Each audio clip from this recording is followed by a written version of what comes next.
que caiu aqui. Caiu. Na hora que iniciou a gravação, caiu. Na hora que iniciou a gravação, caiu.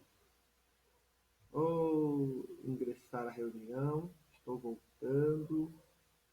Voltei. Tocando. Né? Em configurar áudio, coisa que voltei.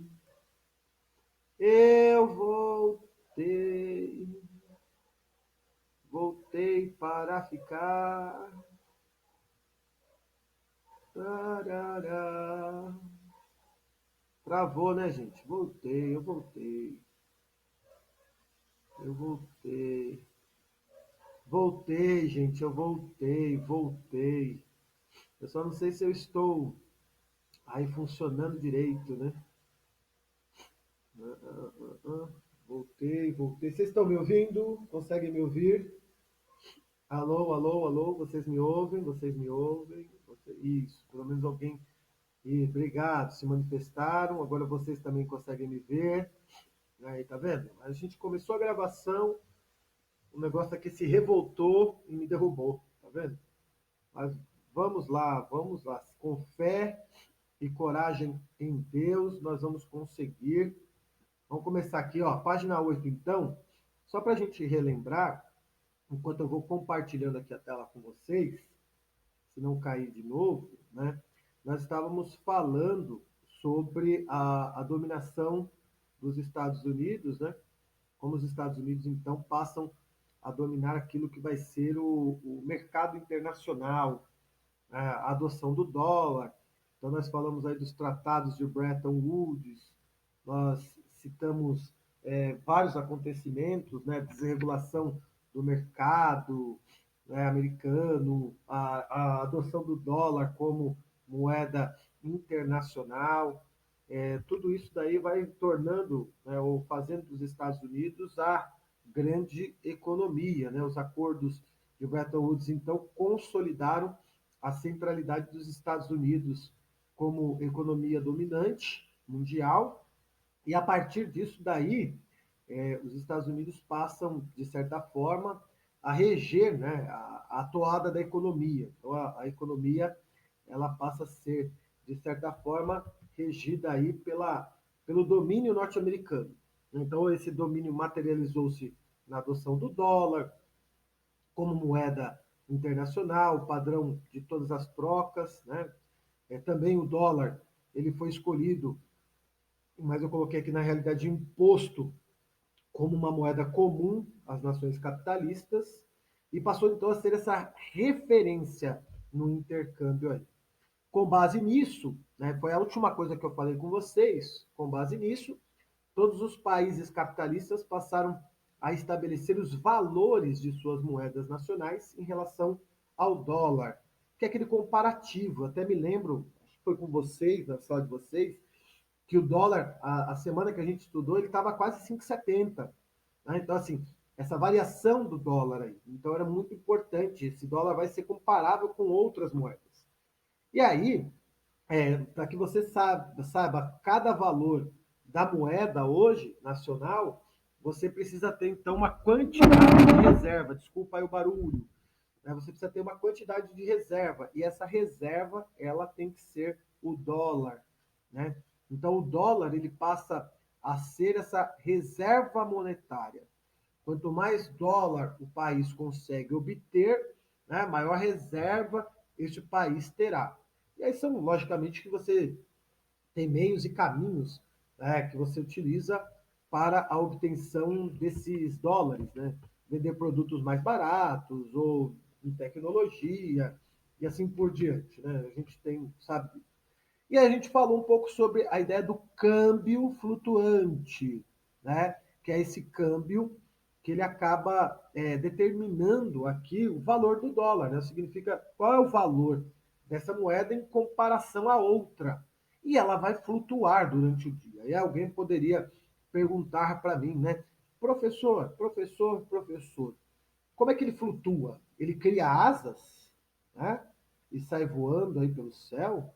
Ele cai na água e vai flutuar na água? Né? A ideia de flutuação aqui nada mais é do que o humor que cada mercado de valor vai ter, tudo bem? E assim, e mercado de valor, gente, não tem lógica. Não existe lógica no mercado de valor. É ideia de manada, literalmente, tá? O povo lá pensa como manada. Né? A gente sabe que a manada, o líder estoura, todo mundo vai atrás, né? O líder para, todo mundo para. Isso é bolsa de valores. E a bolsa de valores se mexe pelo muito humor que vai ter num país, né? Quando você não tem nenhum tipo de problema, então a moeda fica estável, ela se mantém aí na entrada e na oferta, né? Que a gente tem, né? Que eu acabei de grifar para vocês, mas também ela se mantém num valor mais ou menos equilibrado naquilo que vai também determinar o que a gente chama de risco país.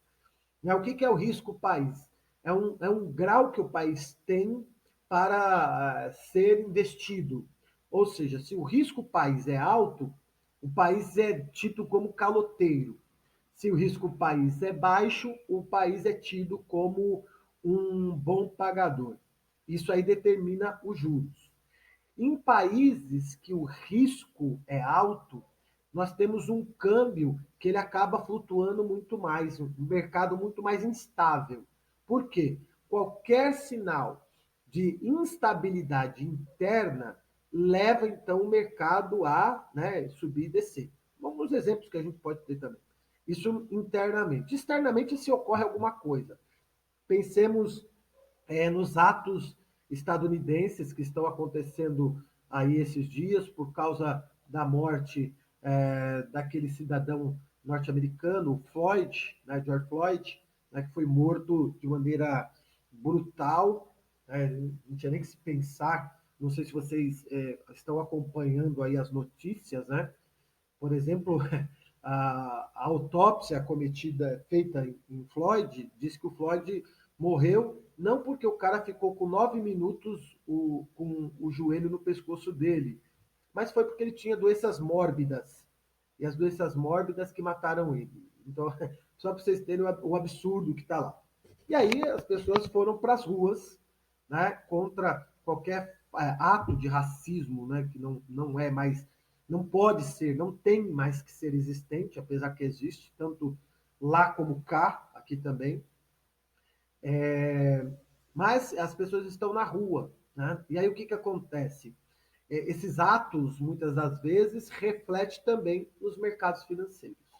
A pandemia refletiu nos mercados financeiros. Então, essa ideia de câmbio flutuante aqui, ela vai se estabelecer conforme o humor do mercado. Então, se o mercado estiver bem, tudo vai andar bem. Se não estiver bem, tudo vai degringolar. Vale citar também a participação do mercado do Banco do Brasil, né? Banco do Brasil, do Banco Central. O Banco Central tem um papel importante aqui, porque todas as vezes que a moeda descontrola demais, ou o dólar sobe demais, ou o dólar cai demais, o Banco Central muitas das vezes intervém para tentar regular e melhorar esse dólar para não gerar prejuízos. Vou dar um exemplo muito bobo, mas é muito prático, né? Vamos pensar na carne e vamos pensar no trigo. Se o dólar estiver muito alto, a carne brasileira internacionalmente vai estar muito barata. E o Brasil é um dos grandes produtores de carne no mundo, em toneladas. E aí o que acontece? Vender para fora vai ser muito mais viável. Então, os produtores vão pegar toda a sua carne e vão vender para fora, porque eles vão ganhar muito mais, porque eles vão ganhar em dólar. Tudo bem? E o dólar estando alto, 5,70, 5,40, né? As raias do que nunca chegou o dólar, chegando nesse período aqui, e não foi por causa da pandemia, fique claro isso daí para vocês, mas com um valor do dólar muito alto, os caras vendem para fora, e aí falta produto para o mercado interno. O que acontece? Lei da oferta e procura, falta carne aqui, o preço da carne vai subir e a gente vai ter preços ao ponto, por exemplo, de nós tivemos uma escalada do preço da carne muito alta e a ministra da Agricultura disse para os brasileiros não pensarem porque a carne não vai voltar aos preços de antigamente, vai ficar nesse daqui. Foi o que ela disse. Né? Porque o dólar está alto e o pessoal está vendendo para fora. Na comparação ao trigo, Em contrapartida, pode entrar muitas reservas de dinheiro no Brasil com o dinheiro da carne, apesar da carne ficar internamente cara, mas o trigo, o Brasil não é grande produtor de trigo, porém grande consumidor de trigo. Nós consumimos trigo basicamente em tudo, né? Nos pães, bolos, biscoitos, macarrão, então tudo, todos esses derivados aí do trigo nós utilizamos. E aí o que, que acontece? Se o dólar está muito alto, você acaba tendo que comprar esse trigo de fora, também vendido em dólar. Então você compra esse produto por um preço exorbitante. Que como matéria-prima de todos esses produtos e mais do que eu falei para vocês, todos esses produtos também aumentarão, repassarão o custo da matéria-prima. Isso a gente chama de inflação de custo, tá?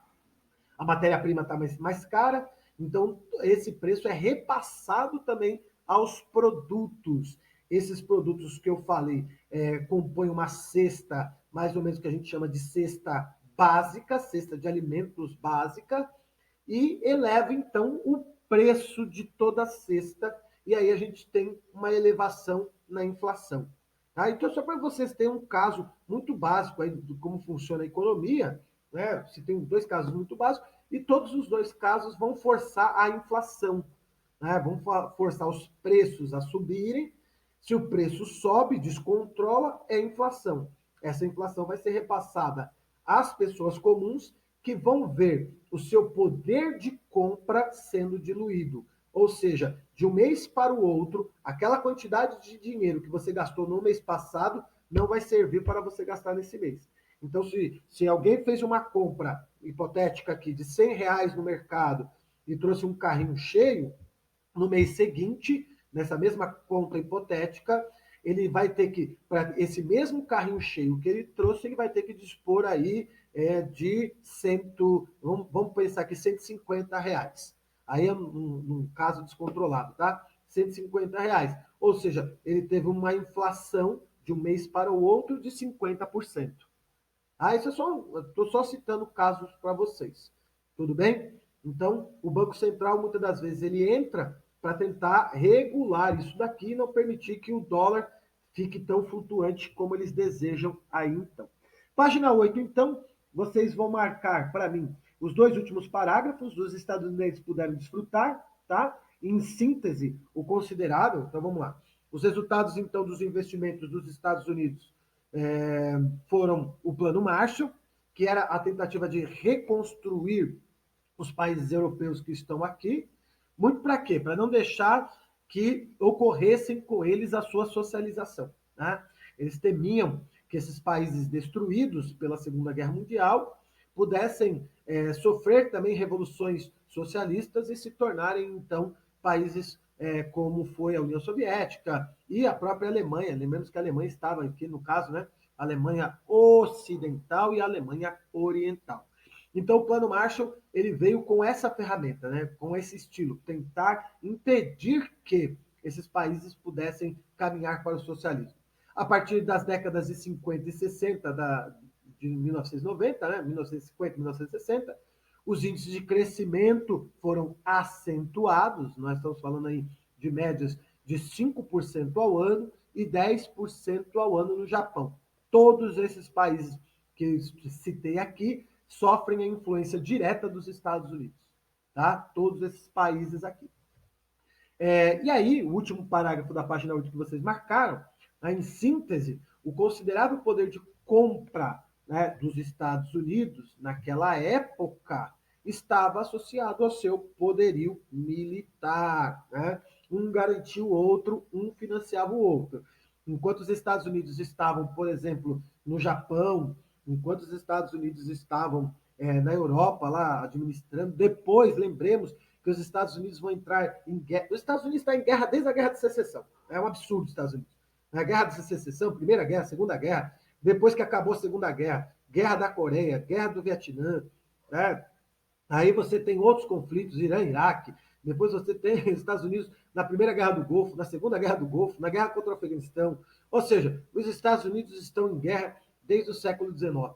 Né? Mas é importante se dizer, talvez isso aqui elucide porque eu estou comentando isso, porque o seu poderio militar vai garantir a sua economia. Tá? Então, deixe muito claro isso. Né? Até hoje, os Estados Unidos precisa, né? A sua indústria de guerra ela é muito elevada. Então, há uma necessidade de os Estados Unidos estar constantemente nesses conflitos, constantemente fazendo isso, porque a sua máquina de guerra é muito grande e muito cara. Então, para garantir essa máquina de guerra, os Estados Unidos precisam estar constantemente em estado bélico, em estado de luta. É triste dizer isso, mas é a verdade. Porém, nas décadas de 70, né, desse ano, a economia dos Estados Unidos começa a apresentar problemas, déficits aí muito grandes, geradas principalmente pela a estagnação, né, e os déficits crescentes da balança comercial. Aqui leia-se a crise do petróleo. Né? O petróleo começa a ficar escasso nos Estados Unidos, né, pelo uso, e a crise em Israel, a crise no Oriente Médio provocada por Israel, né, nesse período os Estados Unidos passam a apoiar irrestritamente Israel, faz com que a OPEP, então, comece a promover boicotes no preço do petróleo. Como os Estados Unidos é o grande dependente de petróleo também no mundo, esses preços vão afetar diretamente a economia estadunidense, em especial o chamado New Deal, o novo acordo, ou estado de bem-estar social. E aí começa a se repensar a política estadunidense, e eles são os primeiros a fazer uma guinada para o chamado neoliberalismo. Né? O neoliberalismo que vai tomar conta dos Estados Unidos. Eu estou falando, e ninguém está falando comigo. Vocês estão na sala? Alô, alô? Vocês me ouvem? Tudo bem até aqui? Ninguém perguntou nada, ninguém fez nenhum comentário. Tá de oi? Oi? Alô? Professor chamando o segundo B, vocês me acompanham? Oi? Tá bem aí? Tá tudo bem?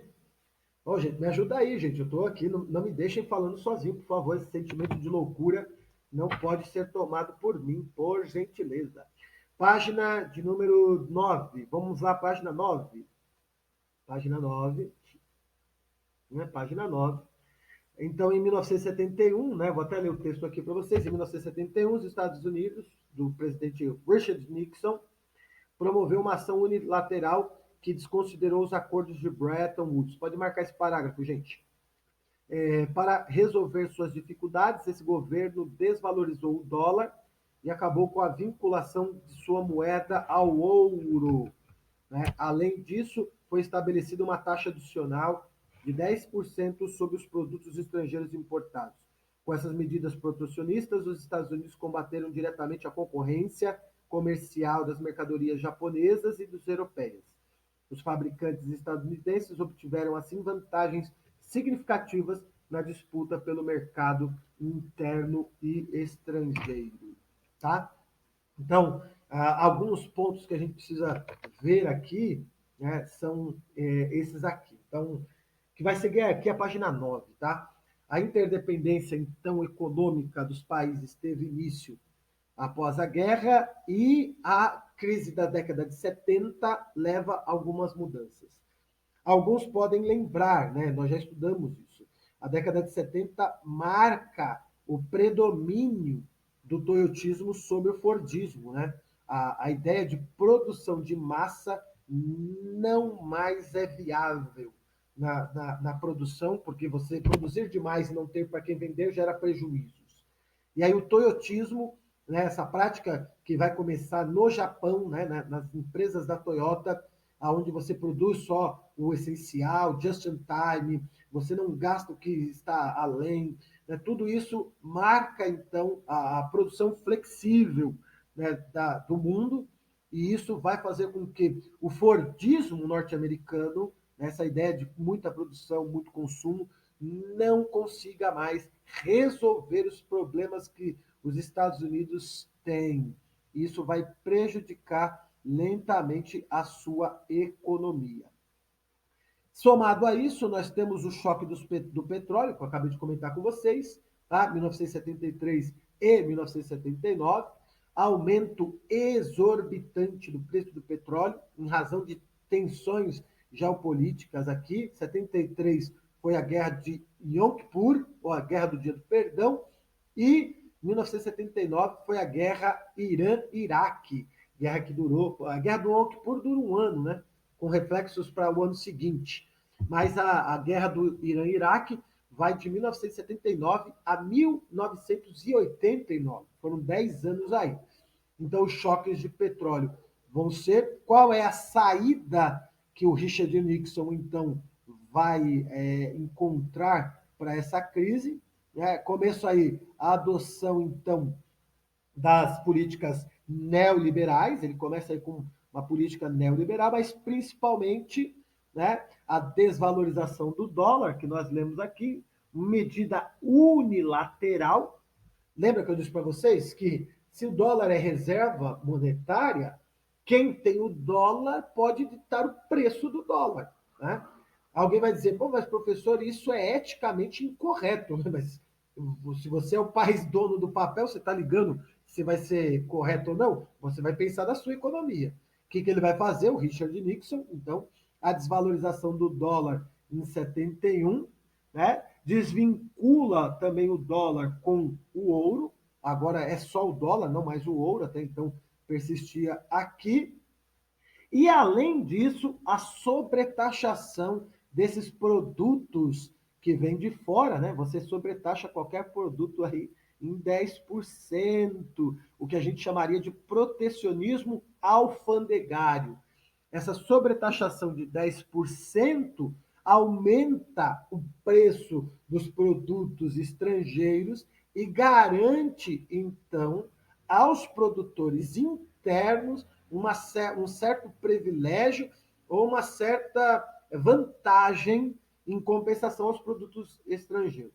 E a gente tem, então, essa desregulamentação financeira, os países eliminaram os controles e as regras que limitavam a circulação do dinheiro, tá? Por suas fronteiras, transformando-se a principal moeda, aqui as principais moedas nacionais, em um objetivo de interesses especulativos que eu já explico já. Tudo bem até aqui? Alguma pergunta, gente? Até aqui? Eu preciso explicar esse quarto ponto aqui para vocês. Oi, fala. Ah, então está aqui. Então, vou voltar ao chat que eu não vi. Deixa eu ver a pergunta da Júlia. Então, conseguimos. Tá, a pergunta da Júlia está aqui. Então, como começou a crise em si? Está falando da crise de 70, Júlia? A crise de 70, ela começa, então, primeiro com a instabilidade dos mercados internacionais, né? No Golfo, lá. Segundo, pela necessidade que você tem do aumento do petróleo, enfim, né? O petróleo dos Estados Unidos já não tem tanto petróleo assim. E como ele se torna dependente das produções do Oriente Médio, tanto em 73 com a chamada, né, como é que ocorre o preço, né, a variação do preço? Há a guerra de Yom Kippur, né, só vou referendar aqui para quem não sabe o que foi a guerra de Yom Kippur.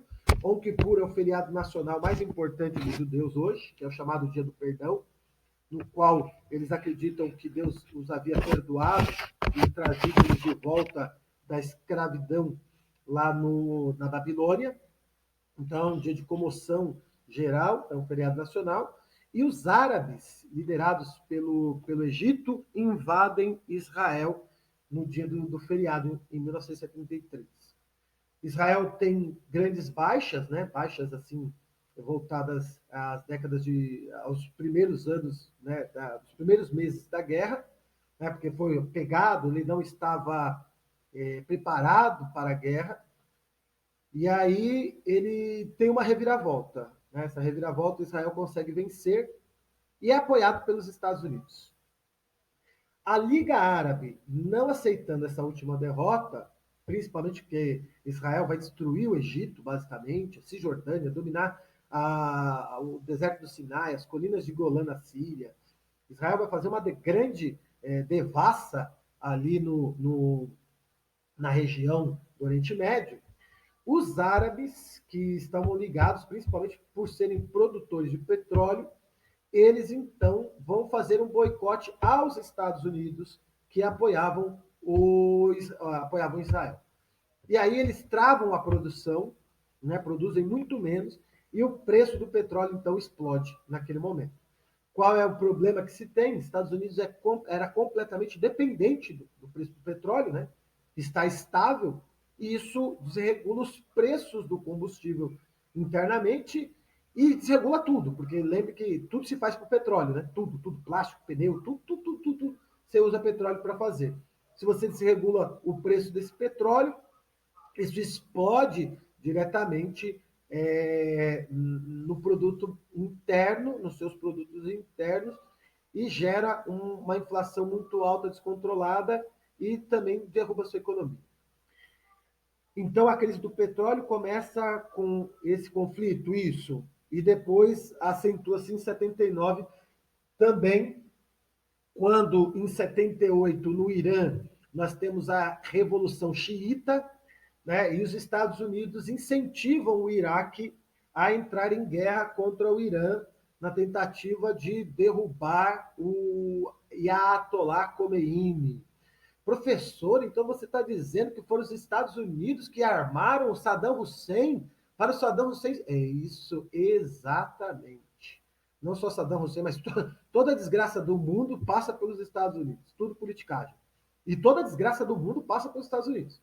Né? O próprio Osama Bin Laden foi financiado pelos Estados Unidos para lutar contra os soviéticos lá no Afeganistão também, no período de 73, que era outra guerra que tinha lá, né?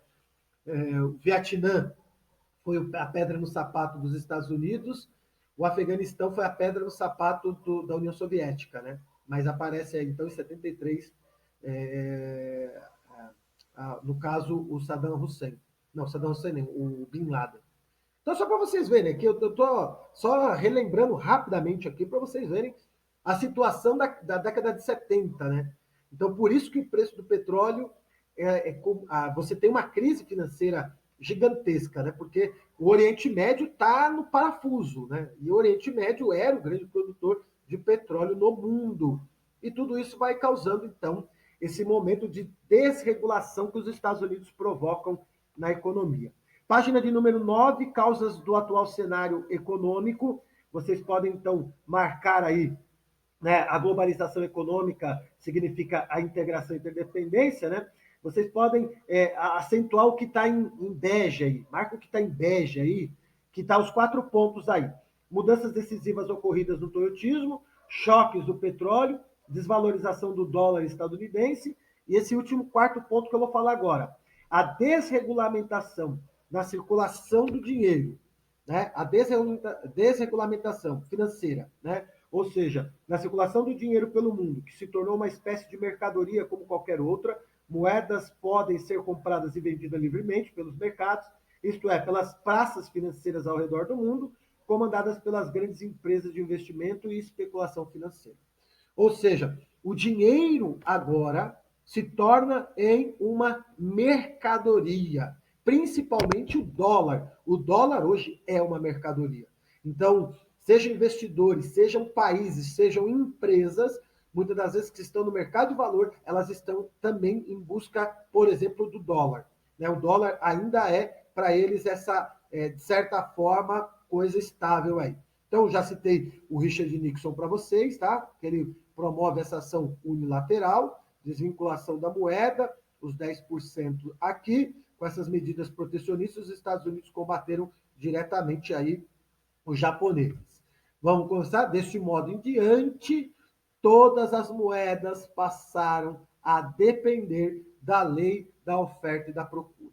É o que a gente colocou lá para vocês. Então, vocês têm o mercado financeiro, né? Por exemplo, você compra o dólar a um preço e você vende o dólar a outro preço. Você compra a libra a um preço e vende a libra a outro preço. A gente mais ou menos tem isso. Como nós não investimos, não sei aí em vocês aí, os burgueses que estão aí assentados agora com a sua caneca, ligados aí no programa de investimentos do professor Edson, de matemática, né? Eu esqueci o nome que ele dá, ao programa dele lá de investimento, mas vocês que estão aí no mercado de valores, talvez estão comprando e vendendo dólar, investindo em outras bases. Eu não, né? A gente só sente quando o dólar muda, se vai fazer algum tipo de viagem, essa viagem vai ser em dólar e você precisa comprar dólar, aí você sente os valores disso daí. Tá? Seguindo aqui, a gente já citou os pontos, né? Eu estou só reafirmando esses pontos para vocês, isso aqui já foi citado, então eu não vou ficar especulando mais do que isso. Só convido vocês, então, a virem a folha de vocês, página de número 10. A gente vai começar a encerrar nossa aula agora, né? Encerrar a aula, não, né? No caso também encerrar a aula, porque já está. Essas aulas passam muito rápido, gente, não dá. Mas fechando aqui esse capítulo, nesse contexto, então, os países disputaram entre si os dólares disponíveis no mundo para poder, então, controlar o valor da sua moeda.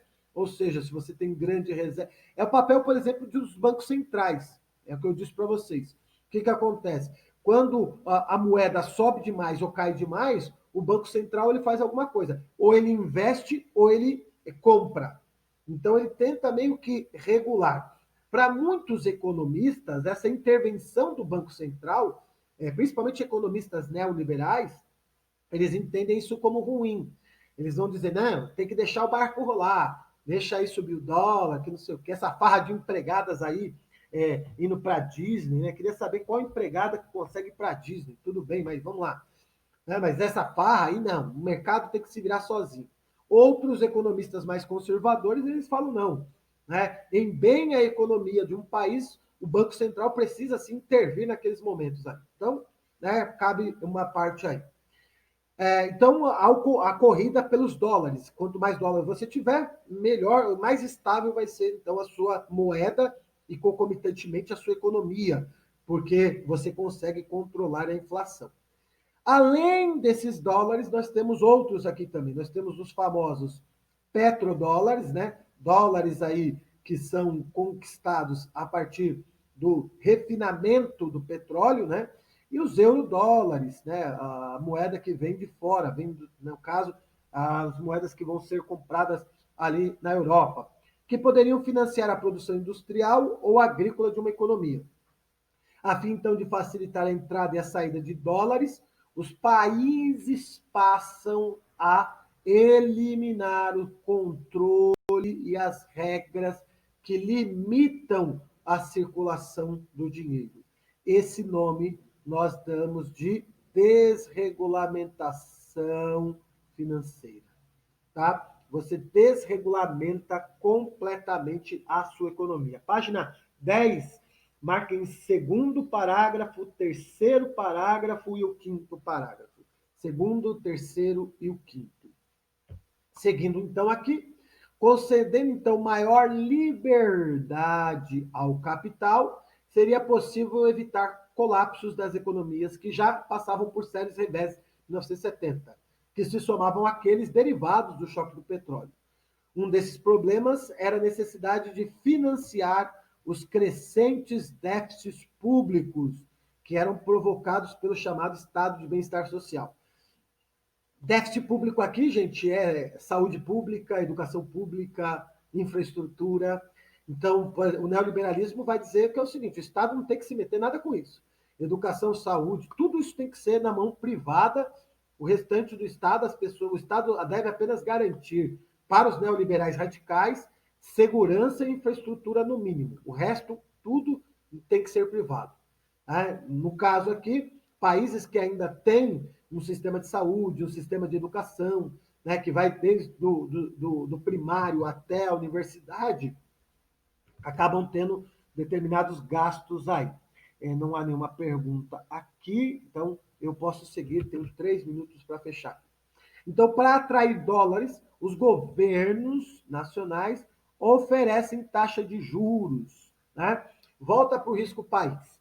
Né? Lembra que eu disse para vocês no comecinho ali, o risco país, se o risco país é alto, o país é visto como um mau pagador, se o risco país é baixo, o país é visto como um bom pagador. Como é que eu vou atrair investimentos para o meu país? Eu vou ter que olhar para o cara que é especulativo e prometer para ele que ele vai ter um retorno viável, né? Ou seja, qual vai ser esse retorno viável? Eu a vender os meus títulos de dívida pública, que geralmente é o que os estados fazem, eles vendem títulos de dívida, eu prometo juros mais altos. E quanto então maior for o risco do país, mais alto então vai ser essa taxa de juros. Para quê? Para que esse investidor que quer apenas especular, ele venha e possa ter vantagens, ou seja, vir com pouco dinheiro, mas sair com muito dinheiro. E o mais rápido possível, né? Essas taxas, por exemplo, podem ser pagas no final da promissória ou parcelada entre elas, né? É os juros que a gente vai falando aí, né? É para amortização da dívida.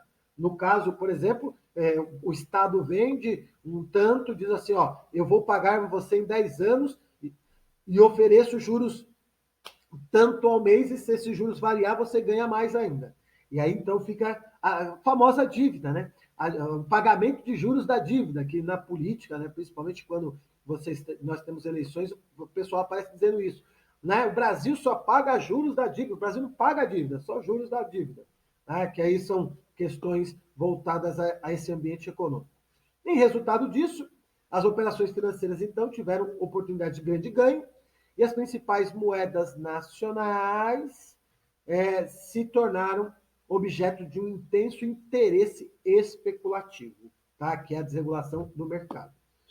E aqui nós temos, eu deixei um exemplo para vocês, por exemplo, da crise de 2008 nos Estados Unidos, que é a aula, aqui é o finalzinho da aula, então, para nós, né? Na página 10, o último parágrafo, está lá assim, né? Então é possível entender a crise de 2008. A desregulação do mercado financeiro permitiu que uma série de manobras arriscadas e desprotegidas fossem articuladas no sistema imobiliário estadunidense.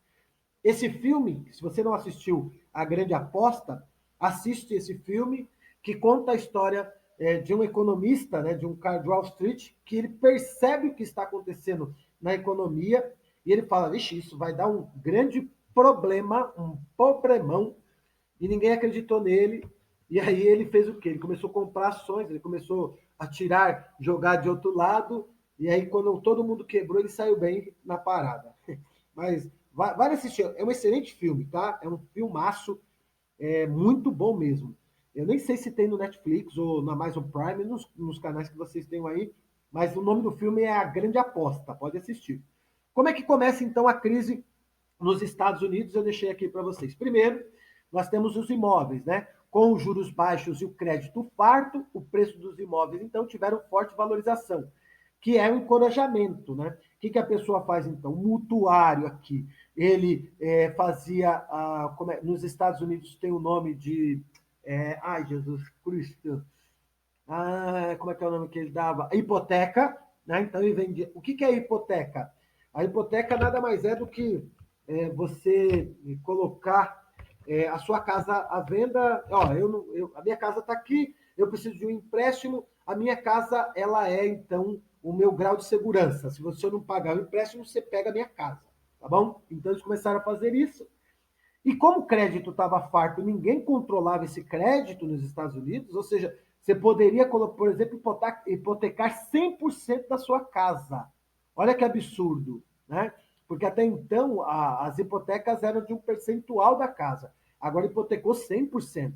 Então esse cara hipotecava a sua casa em torno de crédito para fazer o quê? Para comprar outra casa, para fazer qualquer outra coisa, né? Comprar carro, fazer outra, tentar renda, fazer negócio e tudo mais.